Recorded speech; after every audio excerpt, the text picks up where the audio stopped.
तो हम लोग ग्रुप थ्योरी में लैग्रेंज थ्योरम के एप्लीकेशंस प्रूव कर रहे थे। तो अभी 6th क्वेश्चन में हमें बोला गया है so that all proper subgroups of a group of order 6 are cyclic. तो यहाँ पर हमें शो करना है 6 ऑर्डर के ग्रुप के जितने भी प्रॉपर सब ग्रुप्स होंगे वो सभी के सभी साइक्लिक होंगे। तो सोल्यूशन में सबसे पहले लेट हम लोग मान लेते हैं जी बी ए ग्रुप। जी हमारे पास एक ग्रुप है एंड यहाँ पर order of group G equals to 6 है, ठीक है। And H be a proper subgroup of G. H हमारे पास एक प्रॉपर सब ग्रुप है ग्रुप जी का, okay, proper subgroup of group G. So therefore क्योंकि एच एक प्रॉपर सब ग्रुप है तो यहाँ पर एच का ऑर्डर इक्वल्स टू हमें 6 नहीं मिलेगा क्योंकि ग्रुप का ऑर्डर 6 है। So order of H is not equals to 6। Now by Lagrange theorem हमें पता है, बाय लैग्रेंज थ्योरम यहाँ पर order of subgroup divide करेगा ऑर्डर ऑफ ग्रुप को, that is order of H divides order of G. This imply हमें order of H divides मिल जाएगा order of group that is 6। This imply हमें order of H equals to मिलेगा 1 और 2 और 3, ठीक है। Order of H not equals to 6 होगा तो यहाँ पर सिर्फ और सिर्फ 3 ही पॉसिबिलिटीज है, 1 2 और 3, ओके। सो केस 1 में हम लोग मान लेते हैं लेट यहाँ पर order of H equals to 1 है।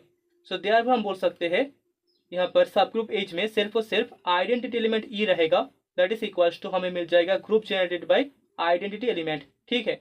अगर एच में सिर्फ और सिर्फ आइडेंटिटी एलिमेंट रहता है तो हम बोल सकते हैं एच आइडेंटिटी एलिमेंट से ही जनरेट होगा। सो दिस इम्प्लाई हमें मिल गया H is a cyclic group, क्योंकि साइक्लिक ग्रुप का डेफिनेशन यही है, वहाँ पर एक ऐसा एलिमेंट होता है जो कि ग्रुप को जनरेट करता है, ठीक है। So that is H is a cyclic group. अभी केस 2 में हम मान लेते हैं हमारे पास order of H equals to 2 होगा या फिर 3 होगा। तो यहाँ पर हम बोल सकते हैं therefore H is A group of prime order.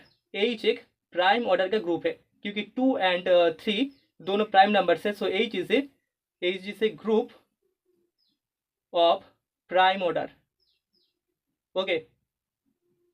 And हमें पता है प्राइम ऑर्डर का ग्रुप हमेशा साइक्लिक होता है। सो दिस इम्प्लाई हम बोल सकते हैं H is a cyclic group, H is a cyclic group, okay. So that is the result. तो अभी 7th क्वेश्चन में हमें बोला गया है let G be a non commutative group of order 10, then यहाँ से हमें शो करना है जी है सब ग्रुप ऑफ ऑर्डर 5। तो सोल्यूशन में सबसे पहले हमें जो गिवन है दैट इज वी हैव हमारे पास जी एक नॉन कम्यूटेटिव ग्रुप है, is a non commutative group and यहाँ पर order of G equals to हमें 10 गिवन है। नाउ लेट अभी हम लोग मान लेते हैं x बिलोंग्स इन जी, ग्रुप जी का एक एलिमेंट है x। देन यहाँ पर एलिमेंट का ऑर्डर ग्रुप के ऑर्डर को डिवाइड करेगा। So order of x divides order of G.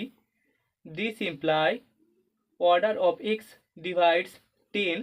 This imply हमें मिल जाएगा order of x equals to 1 और 2 और 5 और 10, ठीक है। तो यहाँ पर 4 पॉसिबिलिटीज है।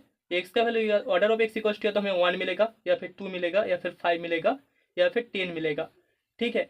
तो अभी if there exist an element, अगर यहाँ पर एक एलिमेंट एग्जिस्ट करता है, element a belongs in group G, जहाँ पर इस एलिमेंट का ऑर्डर इक्वल्स टू 10 है, order of a is equals to 10, तो यहाँ पर हम बोल सकते हैं जो ग्रुप का ऑर्डर है that is order of G equals to हमें order of element A equals to 10 मिलता है, जहाँ पर A belongs in group G. So therefore यहाँ पर हमें मिल जाएगा G is equals to group generated by element A and यहाँ पर हम बोल सकते हैं therefore G is a cyclic group. G एक साइक्लिक ग्रुप है, ओके। एंड हमें पता है हर एक साइक्लिक ग्रुप एक कम्यूटेटिव ग्रुप होता है, तो यहाँ पर जी इज ए कम्यूटेटिव ग्रुप हो गया। जी इज ए कम्यूटेटिव ग्रुप जो कि इम्पॉसिबल है क्योंकि क्वेश्चन में हमें बोला गया था G be a non commutative group of order 10। तो यहाँ पर हमें कॉन्ट्राडिक्शन मिल चुका है, which is a contradiction, okay, contradiction. So therefore हम बोल सकते हैं यहाँ पर order of x equals to कभी भी 10 नहीं हो सकता, ठीक है। तो 10 वाला जो पॉसिबिलिटी है वो यहाँ पर कैंसिल हो गया। नाउ इम्पॉसिबल हम लोग मान लेते हैं, let G has no element of order 5, G में कोई भी 5 ऑर्डर के एलिमेंट नहीं है। तो यहाँ पर हमें order of x equals to या तो 1 मिलेगा या फिर 2 मिलेगा। अभी सिंस हमें पता है E is the only element of order 1 in G, identity element E is the only element of order 1 in group G, so therefore यहाँ पर order of E equals to हमें 1 मिलेगा। thus हम बोल सकते हैं order of X equals to 2 होगा, ठीक है, for all X belongs in group G, जहाँ पर X is not equals to identity element E, so this imply, क्योंकि x का ऑर्डर इक्वल्स टू 2 होता है तो यहाँ पर एक्स स्क्वायर इक्वल्स टू हमें आइडेंटिटी एलिमेंट ई मिल जाएगा for all x belongs in group G with x not equals to E, and this imply यहाँ पर x equals to x inverse hold करेगा for all x belongs in group G with x not equals to E. Also हमें पता है identity element e equals to e inverse hold करता है, ठीक है। सो दास हम बोल सकते हैं यहाँ पर x equals to x inverse for all x belongs in group G hold करेगा, ठीक है। सो दिस इम्प्लाई हमें मिल जाएगा G is A Boolean group, ठीक है। बुलियन ग्रुप का जो डेफिनेशन था उससे हम बोल सकते हैं अगर x equals to x inverse for all x belongs in group G hold करता है तो G एक बुलियन ग्रुप होगा, ओके। एंड हमने बुलियन ग्रुप के थ्योरम में पढ़ा था हर एक बुलियन ग्रुप एक कम्यूटेटिव ग्रुप होता है, तो हम बोल सकते हैं G is a commutative group. तो G यहाँ पर भी एक कम्यूटेटिव ग्रुप हो गया अगर x equals to order of x equals to 1 या फिर 2 होता है, ओके। तो हमने पहले ही क्वेश्चन में देखा था जी एक नॉन कम्यूटेटिव ग्रुप है, तो यहाँ पर जी एक कम्यूटेटिव ग्रुप हमें मिल रहा है, मतलब कि हमें एक कॉन्ट्राडिक्शन मिल चुका है। So which is a contradiction, which is a contradiction, okay. Therefore यहाँ पर हम बोल सकते हैं देयर एग्जिस्ट एन एलिमेंट, यहाँ पर हमें एक एलिमेंट मिलेगा ए बिलोंग्स इन ग्रुप जी जहाँ पर ए का ऑर्डर इक्वल्स टू हमें 5 मिलेगा, okay.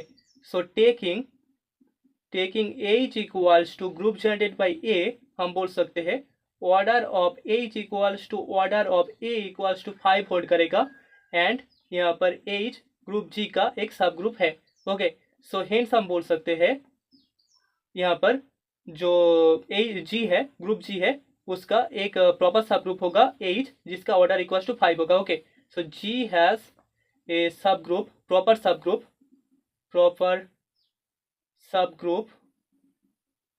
of order 5, okay, that is the result.